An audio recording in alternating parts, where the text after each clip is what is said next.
Estos presupuestos me huelen ya a despedida. Este presupuesto no sirve para nada si no sirve para solucionar los problemas que tienen actualmente los aragoneses. Miren, no soluciona los problemas que están atravesando nuestras pymes, ni los problemas del sector industrial, ni soluciona los problemas de planificación energética, ni del comercio ni del turismo.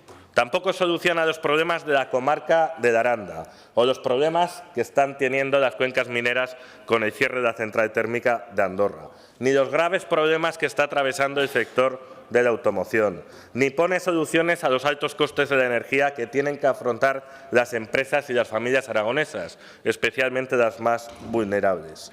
Ustedes tenían que presentar un presupuesto en industria que diera solución a los numerosos problemas que están atravesando nuestros sectores. Y no es así.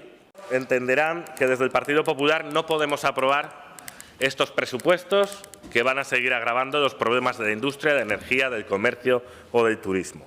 Y no podemos aprobar un presupuesto que parece que lo haya elaborado Pedro Sánchez en su casa para mandárselo a ustedes. Solo puede traer ruina a Aragón y a todos los aragoneses.